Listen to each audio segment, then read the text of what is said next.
አቶ ደስታ ሌዳሞና የደስታ ሌዳሞ መንግስት ስርዓት አገዛዞች በጠቅላላ ከስልጣናችሁ ለቃችሁ ካልወረዳችሁ እንዳለ ህዝቡን በግፍ የገዛችሁ ደስታ ሌዳሞ ብቻ አይደለም፣ አሸናፊም በየነ በራሳም አብርሃም ማርሻሎ አለማየሁ ጢሞቴዎስ እንዳለ በቃ በጠቅላላ እዛ ያላችሁ እንዳለ ካቢኔው ሴቶቹ ምናምን እንዳለ ካልወረዳችሁ ይኸውላችሁ ቁጣ ያነሳችኋል፣ ቁጣ ያወርዳችኋል። የእግዚአብሔር ቁጣ ከላይ ባደገኛ ቁጣ ትነሳላችሁ። ደግሞ አሁን ወደ በጣም ሽር ጉድ እያልክ ነዋል፣ ውስጥ ለውስጥ እየተሯሯጥክ ነዋል። አንተ አለማየሁ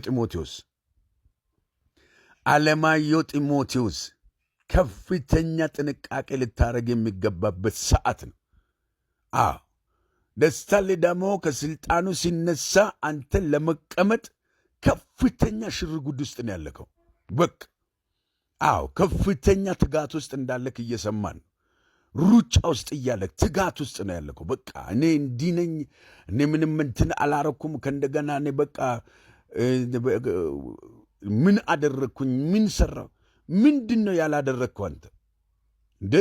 አንተ እኮ ከተማውን ጸጥ ረጭ ያደረግከው ጸጥ ረጭ አድርጋችሁ በቃ በነጻነት ለመዝረፍ ነው። በቃ በነጻነት ህዝቡን በማስፈራራት በዛቻና በአንዳንድ አደገኛ እርምጃዎች ህዝቡን ጸጥ አድርጋችሁ ጨዋ አድርጋችሁ ህዝቡን በደንብ በቃ በገሃድ ለመዝረፍ ነው። ማንም እንዳይቃወመው በቃ የደስታ የዘረፋ መረብ ውስጥ አንተም ስላለህበት ማንም እንዳይቃወማችሁ አርጋችሁ ከተማውን ጸጥ ረጭ አርጋችሁ ሲዳማን በህግ የበላይነት በሚል አስፈራርታችሁ ቀፍድዳችሁ በመሳሪያ በብረት ገዝታችሁ ህዝቡን አደንዝዛችሁ ለመብላት ነው። አንተ ያንን ነው የሰራኸው።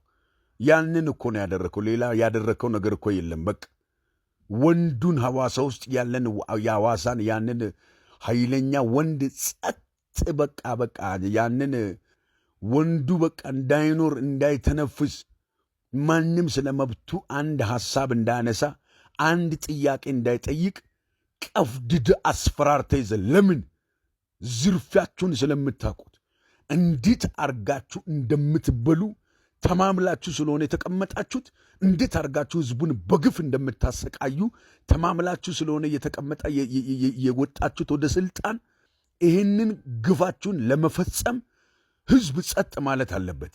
ሰው ጸጥ ማለት አለበት። ወጣቱ መብቱን መጠየቅ የለበትም።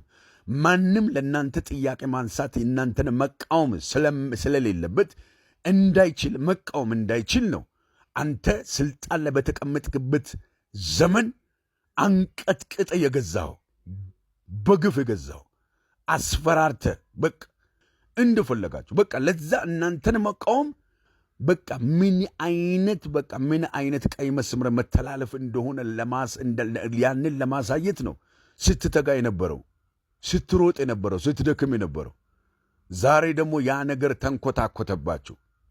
እግዚአብሔር እኔን አስነስቶ ከኔ ጋር ደግሞ የተለያዩ ትውልዶች ተነስተው ሐሳባችሁን ስናፈርስ በቃ ምትይዙ ምትጨብጡ ታጣችሁ። እንዴት ተደፈርን? እንዴት ተነካን? ቤት በኩል ሸልኮ ነው የኛ ክብር በዚህ በኩል በዚህ መልኩ የተዋረደው ብላችሁ በቁጣ ተነሳችሁ። ስለዚህ አለማየሁ እቺን አጋጣሚ መልካም እንደሰራ ሰው በማስመሰል ራስህን ዛሬ ደግሞ ደስታ ሌዳሞን ቢሆንልህ አንተ ራስህ ገልብጠከው ለመቀመጥ እየተሯሯጥክ ነው አሉ። ችግር የለውም እሱ አንተ ባትገለብጠውም ተገልብጧል። መነሳቱ መውረዱ አይቀርም። ነገር ግን የሚያወርደው አንተ ሳትሆን የሚያወርደው ማንም ሳይሆን የሚያወርደው የሰማይ የምድር አምላክ እግዚአብሔር ነው የሚያወርደው። ስለዚህ እግዚአብሔር አውርዶት አንተ በቴክኒክ ተከረባብቼ እቀመጣለሁ ካልክ ይኸውልህ ትሰማኛለህ፣ መቅሰፍት ነው የሚሆንብህ ያ ወንበር። ይኸውልህ ያ ወንበር ያ ስልጣን መርገም ነው የሚሆንብን። በምን ቀን ነው የተቀመጥኩት እስክትል ድረስ ትንገበገብበታለህ። ይኸውልህ አትከብርበትም።